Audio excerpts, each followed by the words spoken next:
आज आपण संत एकनाथांनी रचलेला अतिशय सुंदर अभंग शिकणार आहोत. अभंगाचे नाव आहे योगी सर्वकाळ सुखदाता. इयत्ता 10वी, विषय मराठी, भाग 1, कविता नंबर 2. संतवाणी. योगी सर्वकाळ सुखदाता. कवी संत एकनाथ. संत एकनाथ हे 16व्या शतकातील सांस्कृतिक प्रबोधनाचे प्रवर्तक व भागवत संप्रदायातील थोर संत कवी होते. एकनाथी भागवत यासारखे अनेक ग्रंथ व अभंग त्यांनी लिहिलेले आहेत. त्यांच्या योगी सर्वकाळ सुखदाता या अभंगामध्ये योगी पुरुष म्हणजेच संत, सद्गुरू आणि पाणी यांची तुलना केलेली आहे. जसे पाणी सर्वांना जीवन देते, जसे पाणी आपल्या शरीराला शुद्ध करते, त्याचप्रमाणे योगी पुरुष संत हे लोकांना ज्ञान देऊन आपल्या मंजूळ अभंगवाणीतून लोकांचे मन शुद्ध करतात व त्यामुळे त्यांना दीर्घकाळ कायमस्वरूपी सुख प्राप्त करून देतात. या अभंगामध्ये योगी पुरुषांची, संतांची पाण्याबरोबर तुलना करताना योगी पुरुष संत हे पाण्यापेक्षाही श्रेष्ठ आहेत असे या अभंगात सांगितले आहे. या अभंगातून आपल्याला काय पाहायला मिळते तर संतांचे महत्त्व काय आहे, ज्ञानाची मूल्य किती मोठी आहे आणि खरे सुख कशात आहे हे आपल्याला समजते. चला तर प्रत्येक कडवे व त्याचा सविस्तर अर्थ आपण समजावून घेऊया. पहिला चरण. जेवी चंद्रकिरण चाकोरासी, पाखोवा जेवी पिलियांसी, जीवन जैसे का जीवांसी, तेवी सर्वांसी मृदुत्व. जेवी चंद्रकिरण चाकोराशी. जेवी म्हणजे जसे, ज्याप्रमाणे, चंद्रकिरण चंद्राची किरणे, चाकोरासी चकोर म्हणजे एक पक्षी. चकोर एक काल्पनिक पक्षी आहे जो चंद्रकिरण पिऊन जगतो अशी संकल्पना आहे. चंद्रकिरणावर प्रेम करणारा पक्षी. जेवी चंद्रकिरण चाकोरासी म्हणजे ज्याप्रमाणे चंद्राचे शीतल सुखद किरणे चकोर पक्ष्यासाठी जीवन आणि पोषणाचा एकमेव स्रोत आहे.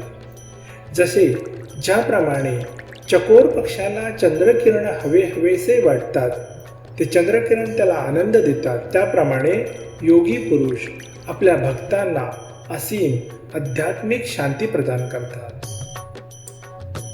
पाखोवा जेवी पिलियांसी. पाखोवा म्हणजे पक्षिणीचे पंख. जेवी पिलियांसी. जेवी म्हणजे जसे, पक्ष्यांच्या पिल्लांसाठी. पाखोवा जेवी पिलियांसी.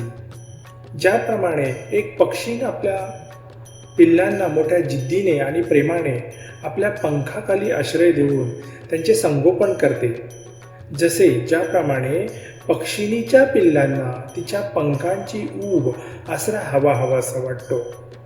एखाद्या पक्षाची पिल्ले आणि तिच्या आईच्या पंखाखाली कुशीत आल्यावर ते तिच्या प्रेमामुळे आनंदतात, त्याचप्रमाणे योगी पुरुष आपल्या आश्रयाला येणाऱ्या सर्वांचे रक्षण करतात आणि मार्गदर्शन करतात. जीवन जैसे का जीवांसी. जीवन म्हणजे पाणी. जीवन जैसे का जीवांसी. पाणी जसे की सर्व प्राण्यांना, सर्वच जीवांना आवश्यक असते. जीवन जैसे का जीवांसी. ज्याप्रमाणे पाणी सर्व सजीवांना टिकवून ठेवणारी मूलभूत जीवनशक्ती आहे, जसे ज्याप्रमाणे पाणी म्हणजे जीवन, पाणी सर्व जीवांना जीवन देते, पाणी सर्व जीवांना आवश्यक असते, त्याचप्रमाणे योगी आपल्या आत्म्याला जिवंत आणि समृद्ध ठेवणारे आध्यात्मिक पोषण प्रदान करतात. तेवी सर्वांसी मृदुत्व. तेवी म्हणजे तसे, त्याप्रमाणे सर्वांसी मृदुत्व. सर्वांना प्रेमळपणाने, मायाळूपणाने. तेवी सर्वांसी मृदुत्व म्हणजेच त्याचप्रमाणे योगी जगातील सर्वांसाठी मृदुत्व म्हणजे अत्यंत कोमल, करुणामय आणि प्रेमळपणाने वागतात। योगी पुरुष म्हणजे संतांचा हा कोमल स्वभाव सर्वांना हवा असा वाटतो। ते सर्व जीवांवर निरपेक्ष प्रेम करतात व त्यांची काळजी घेतात।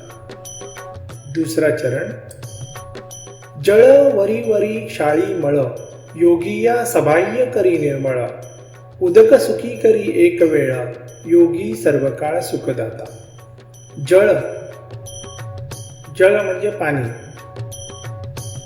वरी वरी वरून वरून फक्त बाहेरून, शाळी म्हणजे धुवून काढते, स्वच्छ करते, मळ, मळ म्हणजे मल घाण, पाणी फक्त बाहेरून वरून वरून बाहेरील शरीराची स्वच्छता करते। योगिया सबाह्य करी निर्मळ, योगिया म्हणजे योगी पुरुष संत, सबाह्य आतून आणि बाहेरून, करी निर्मळ, करी म्हणजे करतो, मल नसलेला, निर्मळ स्वच्छ पवित्र। योगिया सबाह्य करी निर्मळ म्हणजे योगी पुरुष संत हे आपल्या विचारांच्या माध्यमातून मनुष्याचे मन, बुद्धी, अंतःकरण आतून व बाहेरून स्वच्छ करतात, पवित्र करतात। जळ वरी वरी शाळी मळ, योगिया सबाह्य करी निर्मळ, पाणी फक्त शरीराच्या बाहेरची घाण धुवून स्वच्छ करते। जर आपण पाण्याने हात स्वच्छ धुतले, आंघोळ केली तर शरीर फक्त बाहेरून वरून स्वच्छ होईल आणि तेही तात्पुरते, कायमस्वरूपी नाही। आपल्याला पुन्हा पुन्हा हात धुवावे लागतील किंवा आंघोळ करावी लागेल, पण योगी पुरुष संत हे आपल्या विचारांच्या माध्यमातून मनुष्याचे मन, बुद्धी, अंतःकरण सर्व आतून आणि बाहेरून पवित्र करतात। पाणी थोड्या वेळासाठी सुख देते, जसे आपण आंघोळ केली तर तेवढ्यापुरते फ्रेश वाटते, थंडावा मिळतो, पण पाण्याने मलाला स्वच्छ करता येत नाही। जर तुम्ही रागावले असाल तर पाण्याने धुवून राग घालवता येत नाही, पण एखाद्या चांगल्या गुरूंनी, संतांनी आपल्या विचारांच्या माध्यमातून समजावले तर माणसाचे मनही कायमस्वरूपी शांत होते। योगी पुरुष माणसाच्या मनातील वाईट विचार, अहंकार आणि राग कायमस्वरूपी दूर करतात। पाणी हे केवळ काही वेळासाठी सुख देते, पण संतांचे ज्ञान, मार्गदर्शन आपल्याला आयुष्यभर आनंद देते। हाच फरक आहे पाणी आणि योगी पुरुष संत यांच्यामध्ये इथे स्पष्ट केलेला आहे। उदक सुखी करी एक वेळ, योगी सर्व काळ सुखदाता। उदक म्हणजे पाणी, सुखी करी एक वेळ, एक वेळ काही क्षणापुरता सुख देतो, पाणी काही क्षणापुरता सुख देतो, योगी सर्व काळ सुखदाता। योगी पुरुष सर्व काळ कायमस्वरूपी नेहमीच सुख देतात। संतांचा सहवास आणि त्यांचे विचार माणसाला कायमस्वरूपी नेहमीच मानसिक सुख, समाधान आणि आनंद देतात। तिसरा चरण। उदकाचे सुख ते किती, सवेंची क्षणे तृषिते होती, योगिया दे स्वानंद तृप्ती, सुखासी विकृती पै नाही। उदकांचे सुख ते किती, उदकाचे म्हणजे पाण्याचे, सुख ते किती, उदकाचे म्हणजेच पाण्याचे सुख ते किती असते, केवळ काही क्षणापुरते असते। सवेंची क्षणे तृषिते होती, सवेंची म्हणजे स्वतः प्यायल्याने क्षणातच, लगेचच, काहीच वेळात आपल्याला परत तहान लागते, तृषिते होती। पाणी प्यायल्यानंतर तात्पुरती तहान भागते, पण काही क्षणातच, लगेचच, थोड्याच वेळात आपल्याला पुन्हा तहान लागते। उदकांचे सुख ते किती, सवेंची क्षणे तृषिते होती। उदकांचे म्हणजे पाण्याचे सुख हे काही काळापुरतेच मर्यादित असते। पाणी प्यायल्यानंतर तात्पुरती तहान भागते, पण काही क्षणातच आपल्याला पुन्हा तहान लागते, म्हणजे पाण्यामुळे मिळणारे सुख, समाधान हे तात्पुरते असते। आपल्याला पुन्हा पुन्हा पाण्याची गरज भासते। योगिया दे स्वानंद तृप्ती, सुखासी विकृती पै नाही। योगी पुरुष संत आपल्याला जे ज्ञान देतात त्यातून मनाला स्वानंद तृप्ती म्हणजे आत्मिक सुख मिळते आणि ते सुख कायमस्वरूपी असते। योगींनी, संतांनी दिलेला स्वानंद हा कायमचा असतो। त्या सुखामध्ये चुकीची वागणूक, कमतरता अजिबात नसते। योगी पुरुष संतांकडून मिळणाऱ्या या दिव्य सुखाला कधीही बाधा येत नाही व ते सुख कधी कमी होत नाही. सुखासी विकृती पै नाही. थोडक्यात सांगायचे झाले तर पाण्याची तहान तात्पुरती असते, पण योगी पुरुषांनी दिलेले ज्ञान माणसाला कायमचे समाधानी व आनंदी करतात. 4 चरण. उदकाचे जे मधुरता ते रसनेची तत्वता. योगियांचे गोडपण पाहता होय निवविता सवेंद्री. उदकाचे जे मधुरता ते रसनेची तत्वता. उदकाचे म्हणजे पाण्याची जे मधुरता, जी मधुरता गोडवा असतो ते रसनेची तत्वता फक्त जिभेला जाणवते. उदकाची म्हणजे पाण्याची मधुरता गोडवा आवश्यकता फक्त रसनेची तत्वता म्हणजे जिभेला थोड्या वेळासाठी जाणवते, गोड वाटते, समाधान देते, पण काही क्षणात आपल्याला पुन्हा तहान लागते. योगियांचे गोडपण पाहता होय निवविता सर्वेंद्रिय. योगियांचे संतांचे गोडपण पाहता निवविता शांत करणे, संतुष्ट करणे. सर्वेंद्रिया सर्व इंद्रियांना, डोळे, कान, नाक, त्वचा, अंतःकरण. योगी पुरुषांचे बोलणे आणि विचार इतके गोड असतात की त्यामुळे आपले सर्व इंद्रियांना म्हणजे डोळे, कान, नाक, त्वचा, मन, अंतःकरण अशा सर्व इंद्रियांना निवविता म्हणजे शांत करतात, स्वानंद तृप्ती देतात, म्हणजेच आत्मिक समाधान मिळवून देतात. आणि हा स्वानंद आनंद पाण्यापेक्षाही श्रेष्ठ आहे, कारण संतांनी दिलेला आनंद कायमस्वरूपी टिकणार आहे. 5 चरण. मेघमुखे अधपातन उदकाचे देखोनी जान. अधपाते निवती जन अन्नदान सकळासी. मेघमुखे अधपातन उदकांचे देखोनी जान. मेघमुखे ढगातून, अधपातन खाली येणे, कोसळणे, पाऊस खाली पडणे. उदकाचे देखोनी जाण पावसाचे पाणी पडण्याची गरज पाहून. पावसाचे पाणी पडण्याची गरज पाहून पाऊस ढगातून जमिनीवर खाली पडतो. अधपाते निवती जन अन्नदान सकळासी. अधपाते पाण्याचे खाली पडण्याचे, निवती शांत होणे, समाधान होणे, जन लोक, अन्नदान पिके देऊन आणि सकळांसी म्हणजे सर्वांसी. पावसाच्या खाली पडण्याने लोक समाधानी होतात, पण खाली जमिनीवर पडताना पाहून सगळ्यांना आनंद होतो. त्यामुळे शेतकरी जनता समाधानी होते, कारण पिके येतात, पावसामुळे पिके येतात व सर्वांना अन्न मिळते. ढगातून पाऊस खालीच पडला नाही तर पिकेही येणार नाही, आपल्याला अन्न मिळणार नाही. पाऊस ढगातून खाली जमिनीवर पडतो म्हणून पिके येतात. जर पाऊस आकाशातच राहिला तर त्याचा काही उपयोग होणार नाही. तसेच संत ज्ञानी माणूस खाली जमिनीवर सामान्य लोकांपर्यंत पोहोचतात, लोकांना ज्ञान देतात. 6 चरण.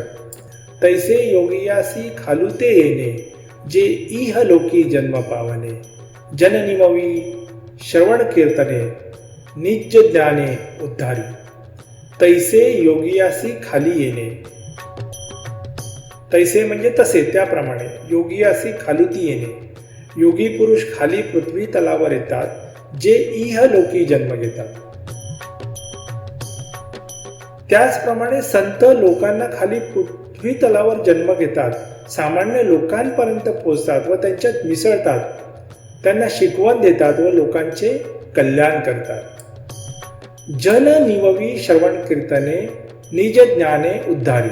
जन निववी, जन म्हणजे लोक, निववी म्हणजे शांत करणे, आनंद देणे. श्रवण कीर्तने प्रवचन, भजन. निज ज्ञाने आत्मज्ञान, स्वतःच्या ज्ञानाने. उद्धारी मुक्त करणे, उद्धार करणे. ते भजन, कीर्तन, प्रवचन यांच्या माध्यमातून लोकांना आनंद देतात आणि स्वतःच्या ब्रह्मज्ञानाने त्यांचा उद्धार करतात. योगी संत सामान्य माणसाप्रमाणे सामान्य माणसासाठी या पृथ्वी तलावर जन्म घेतात.